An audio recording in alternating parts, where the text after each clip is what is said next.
വണ്ടിക്ക് എത്ര കിട്ടുന്നുണ്ട്?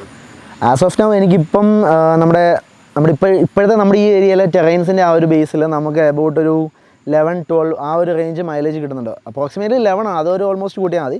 നമുക്കിപ്പോൾ ഹൈവേസിലേക്ക് പോകുകയാണെങ്കിൽ നമുക്കൊരു 14-15 ആ ഒരു റേഞ്ച് എന്തായാലും കിട്ടുന്നുണ്ട്. നമുക്ക് കമ്പനി ഓൾറെഡി പറയുന്നത് 16 കിലോമീറ്റർ മൈലേജാണ് പറയുന്നത്. നമ്മൾ ഫ്രണ്ടിൽ ആക്ച്വലി ഗ്രില്ല് ഹോണ്ടയുടെ തന്നെ ഒറിജിനൽ ലോഗോ, അതുപോലെ നമ്മുടെ ബമ്പർ, ഇതാണ് മെയിനായിട്ട് ചേഞ്ച് ചെയ്തേക്കുന്നത്.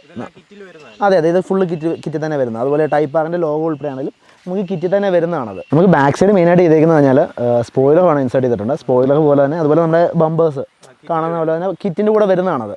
അത് ഹോണ്ടയുടെ തന്നെ ഒറിജിനൽ പാർട്സ് തന്നെ അതും വരുന്നത്, കിറ്റ് വരുന്നത്. പിന്നെ അതുപോലെ ഇത് ആക്ച്വലി ഒരു ഡമ്മിയാണിത്. ഓക്കെ, അത് സ്പെഷ്യലായിട്ട് നമ്മൾ അത് കിറ്റിനോട് തന്നെ വരുന്നതാണത്, അല്ല സ്പെഷ്യലായിട്ട് വേറെ ചെയ്തേക്കുന്നില്ല. ഇതിൻ്റെ സൈലൻസേഴ്സ് എക്സോസ്റ്റും എല്ലാം പക്കാ സ്റ്റോക്ക് കണ്ടീഷൻ തന്നെ, നോ ലീഗൽ ഇഷ്യൂസ് അതിൻ്റെ പേരിൽ. കാരണം നമ്മൾ ഓവർ സൗണ്ടോ കാര്യങ്ങളോ ഒന്നും അതിനകത്ത് പ്രൊഡ്യൂസ് ചെയ്യുന്നില്ല. പക്കാ സ്റ്റോക്ക് കണ്ടീഷൻ തന്നെയാണ് ഇപ്പോഴും നിൽക്കുന്നത്.